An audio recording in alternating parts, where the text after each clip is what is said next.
Hey, here's something interesting. An estimated 80% of the world's population considers insects a commonplace food source, and it appears that as eating meat becomes increasingly costly, that bugs may actually hit Western dinner tables too. Now, Daryl, there is a huge reaction to our discussion on last bonus show about your veganism, and some people angry that you're not vegan when you go out to eat. You're only vegetarian. People saying that's hypocritical, and just a lot of hubbub. Would you consider eating something like grasshoppers if it was shown to be both health? Well, hold on. If it was shown to be both healthy, good for the environment, and good for the body? I don't know. Absolutely not. And what people don't get is I'm not an activist. I don't put a moral stance on this. I simply don't want to eat meat simply because of my own personal reasons. Any sort of insect, you could convince me that it has the highest amount of protein ever. I just personally find it disgusting, and that's the only thing that I need to exclude it from my diet, and that's what I'd be using. Yeah, and it's on. Yeah, I was just going to say, in addition to this, a researcher now is working on a system of growing meat from stem cells, muscle stem cells. And but I guess Daryl still wouldn't eat it because, as I remember from the last show, his reason for not eating meat is that it's not good for the body. Right. So, but the people who I don't care about the animals. Like if I needed to eat meat to survive, I would kill the animal myself. It has nothing to do with my caring of the animals. It's just I don't think it's natural. Right. For the people who are vegetarians and think it's animal cruelty to eat animals, period, this might make them meat eaters.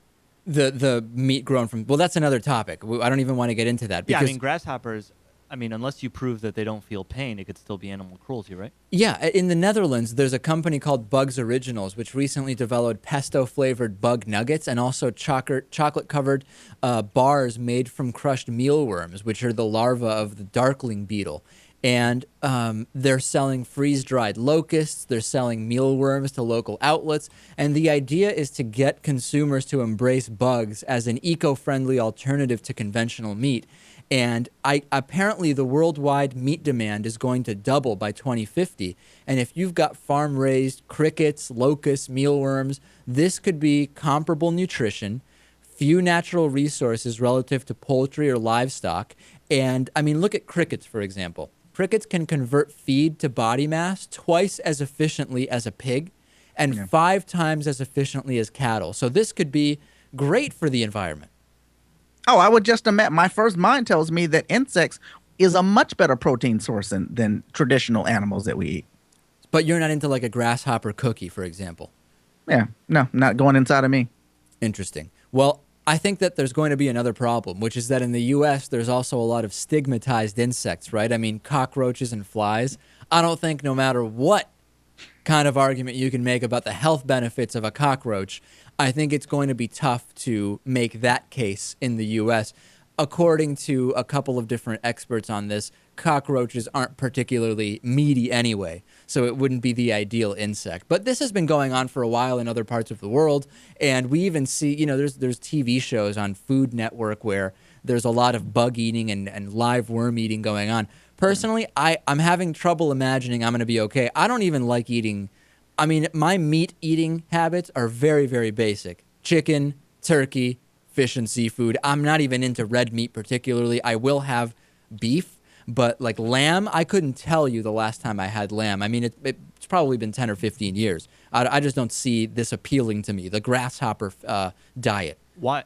Do you not like meat, or do you just think it's wrong to eat it and try to eat it as little as possible? No, I never really get a hankering to order a steak. When we're in Argentina, because the beef is particularly good there, I'll have steak once or twice.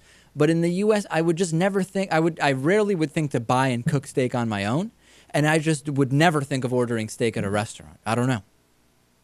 I just don't know. So, Daryl, what is there any situation you could envision eating grasshoppers or going back to eating meat, Daryl? I would have to be starving. If I'm in a situation where I have no other alternatives available to me, absolutely, I'm going to eat meat in order to survive, and grasshopper is going to be the last choice.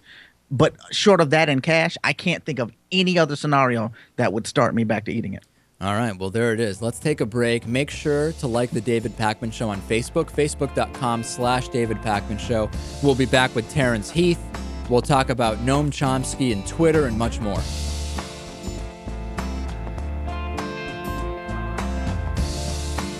The David Pakman Show at davidpakman.com.